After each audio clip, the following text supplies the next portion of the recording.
ประเทศลาวปัจจุบันบ่ต่างหยังกับคนที่มีสมองพิการซีกเดียว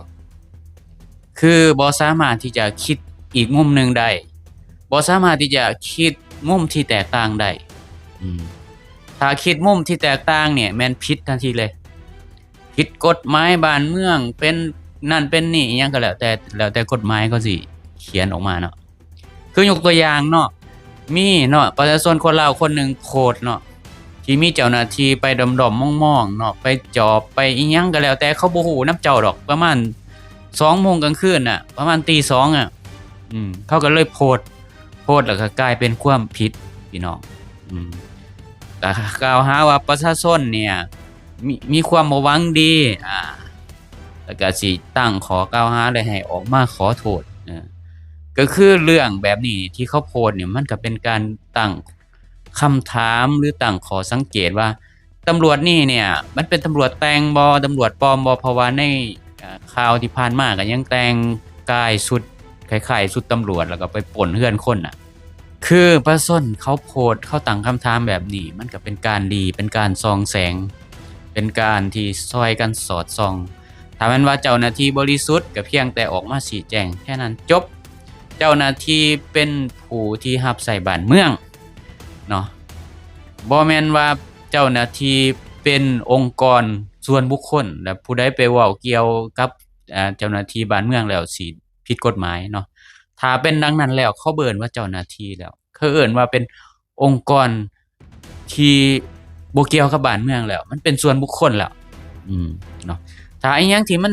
รับใช้บ้านเมืององค์กรบ่ว่าสิตำรวจหรือองค์กรอีหยังก็แล้วแต่รับใช้บ้านเมืองเขาเอิ้นว่ามันเป็นเรื่องของสาธารณะแล้วที่เขาโพสต์แบบนี้มันก็เป็นเรื่องของสาธารณะมันเป็นเรื่องของความเป็นระเบียบเรียบร้อยว่านี่โจรบ่หรือตำรวจเนี่ยมาแต่งกายเนาะเพราะว่านี่มันเป็นบ้านของเขามันเป็นเรือนของเขากล้องวงจรที่เขาถ่ายออกมานี่เขาก็อยากเผยแพร่ว่าอยากตั้งคำถามว่าเนี่ยต้องระมัดระวังให้สังคมระมัดระวังมันก็เป็นการเตือนอีกแบบนึงเนาะเกิดมาเป็นการส่องแสงอีกแบบนึงเนาะหรือว่าประเทศลาวเนี่ยอยากเป็นพลเมืองดีเนี่ยก็ต้องได้เสี่ยงมันบ่พี่น้องคือแบบกับการเสี่ยงทายแม่นบ่พี่น้องถ้าแม่นว่าเฮาเว้าถ้ามันว่ามันเป็นโจรแท้ถือว่าเฮาก็โชคดี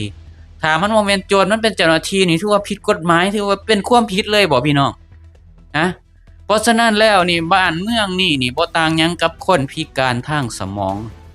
คือมีสมองซีกเดียวคือแบบคิดมุมอื่นบ่ได้คิดว่านี่เฮาข่าวแบบนี้เฮาโพสต์แบบนี้ว่า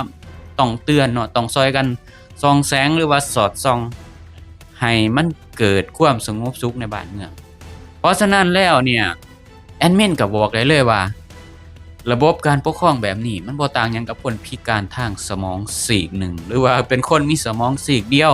คิดมุมอื่นมันผิดเว้าเรื่องอื่นมุมอื่นที่แตกต่างจากรัฐบาลมันผิด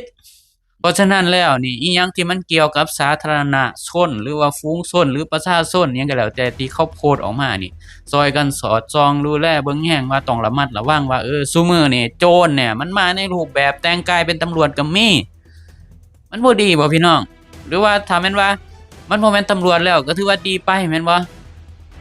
ถ้าว่าเฮาไปข่าวไปโพสต์ที่เป็นตำรวจแท้เป็นความผิดเลยแม่นบ่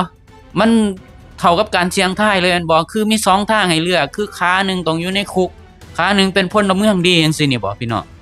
การสิเป็นคนดีเนี่ยมันต้องเสี่ยงขนาดนั้นบ่การเป็นคนดีเนี่ยประเทศนี้บ้านนี้เมืองนี้มันต้องเสี่ยงคุกเสี่ยงตารางบ่เดี๋ยวนี้หรือว่าแม้แต่คนเขาวิพากษ์วิจารณ์การส่อราดบังหลวงการนั่นการนี่เกี่ยวกับแพทย์หมออีหยังบ่โปร่งใสเนาะผู้ที่รับใช้ประชาชนกลายเป็นคนบ่ดีเลยบ่พี่น้องกลายเป็นผู้ต้องหากลายเป็นอาชญากรเลยบ่พี่น้องคือประชาชนลาวมีทางเลือกให้เลือก2ทางนี่คือทางนึงเนี่ยถ้าเฮาโพสต์เกี่ยวกับเรื่องโจรเรื่องหยังนี่ถ้ามันเป็นโจรแท้นี่ถือว่าดีแม่นบ่เป็นพลเมืองดีถ้ามันเป็นตำรวจนี่กลายเป็นคนบ่ดีไปเลยเป็นกลุ่มคนบ่หวังดีไปเลยแม่นบ่พี่น้องโอ้ประเทศลาวนี่เสี่ยงเนาะการเกิดเป็นคนลาวนี่เสี่ยงเนาะพี่น้องเนาะสิปากสิเว้าหยังนี่ต้องเสี่ยงคุกเสี่ยงตารางขาข้างนึงนี่ต้องไปอยู่ต้องผิดกฎหมายบ้านเมืองแล้วมันเป็นแนวนี้บ่บ้านเมืองของเฮานี่ไปจับเขาอีหยังน่ะเป็นอีหยังพี่น้อง ถ้าแม่นว่าประชาชนเข้าใจผิดหยังน้อยหนึงนี่แว้งกัดทันทีเลยแม่นบ่พี่น้องเขาเอิ้นว่าแว้งกัดได้เขาเอิ้นแบบนี้ได้เนาะประชาชนนี่ควรเคารพประชาชนเนาะควรเคารพในการเห็นต่างความเคารพในการแสดงความคิดเห็นต่างๆนั่นน่ะถ้าแม่นว่าบริสุทธิ์ก็แสดงความบริสุทธิ์ของตัวเองออกมาก็แค่นั้นก็จบก็บ่ได้มีหยังเนาะสิไปเอาโทษเอาหยังเขาเบิ่งจากเจตนาแล้วเขาก็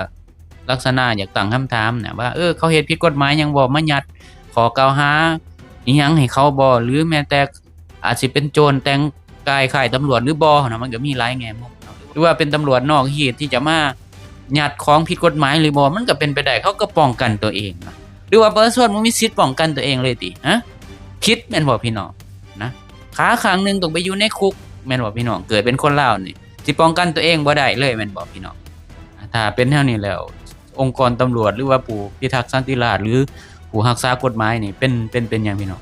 เป็นองค์กรมาเฟียเป็นองค์กรที่มีอิทธิพลองค์กรหนึงแม่นบ่พี่น้องบ่แม่นผู้ที่รับใช้ประชาชนแม่นบ่พี่น้องเออเวลาคนโพสต์ผิดหยังน้อยหนึงนี่คือว่าแม่นผิดกฎหมายแม่นบ่พี่น้องถ้าแม่นว่าโพสต์ถูกก็ถูกเนาะและถ้าเป็นแบบนี้ไผสิกล้าอยากเป็นคนดีวะมันสิต่างหยังวะในอนาคตแบบเดียวกับประเทศจีนน่ะแม้แต่ขี่รถชนกันเนี่ย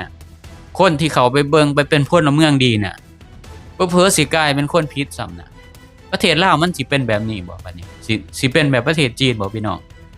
ฮะหรือว่าแม้แต่โพสต์หยังก็แล้วแต่ที่มันเกี่ยวกับตำรวจนี่ถ้ามันว่าเป็นตำรวจแท้ก็ถือว่าผิดกฎหมายมันบอกคันเฮาไปโพสต์เกี่ยวกับตำรวจนี่คันแม่นว่าตำรวจบ่แท้ตำรวจแปลงกายหรือตำรวจแต่งนี่กลายเป็นพลเมืองดีแม่นบ่พี่น้องหือมี2อย่างนี่บ่ ชีวิตของคนลาวการใช้ชีวิตของคนลาวมี2อย่างให้เลือกนี่บ่พี่น้องมันบ่มี freedom มันบ่มีอิหยังที่มันแบบเคิ้นว่าเชิงวิจารณ์น่ะถ้าแม่นว่าเจ้าหน้าที่รัฐเฮ็ดบ่ถูกแท้เนาะถ้าอันนี้ในมุมมองของเจ้าหน้าที่รัฐที่บ่ถูกแท้มันก็ต้องช่วยกันแก้ไขแม่นบ่พี่น้องระบบนี่มันก็ต้องเป็นสาธารณะสาธารณะหมายความว่าประโยชน์ต่างๆนี่มันก็มีส่วนร่วมกันคือว่า ประโยชน์ร่วมกันบ่ว่าทางดีหรือทางบ่ดีหยังก็แล้วแต่เราต้องแบ่งปันร่วมกันคือเอิ้นว่าสาธารณะแต่ว่าเนาะตำรวจเนี่ยที่มารับใช้ประชาชนเนี่ยมันบ่แม่นองค์กรสาธารณะบ่พี่น้องมันเป็นองค์กรส่วนบุคคลมันเป็นองค์กรคือตั้งขึ้นมาแบบบริษัทยามจังซี่บ่พี่น้องคันเฮาไปเว้าเกี่ยว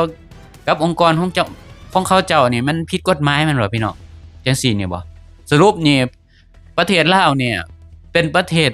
สาธารณะของประชาชนแท้บ่หรือว่าเป็นของรัฐบาลหรือเป็นของผู้มีอำนาจบ่พี่น้องนะเอาแท้ๆมันเป็นของไผเดี๋ยวนี้ประเทศเนี่ยนะประชาชนผิดพลาดน้อยนึงนี่กลายเป็นคนดีเป็นคนบ่หวังดีเป็นปรปักษ์เป็นศัตรูเลยแม่นบ่พี่น้องนะมีแค่นี้นี่โอ้เป็นตาน่าสงสารเนาะคนลาวเฮาเนาะเนาะมีระบบการปกครองที่บ่ต่างหยังกับคนพิการทางสมองซีกหนึ่งคือแบบมันเป็นสูตรตายตัวเป็นอิหยัง เบสิกเลยบ่พี่น้องที่แบบว่าบ่มีอิหยังที่แบ่งปันกันได้บ่มีหยังที่แบบต้องช่วยกันส่องแสงสอดส่องบ่ล่ะว่าพี่น้องหรือว่าแนวใดเป็นแนวนี้บ่บ้านเมืองเราอะลองช่วยคิดเบิ่งพี่น้อง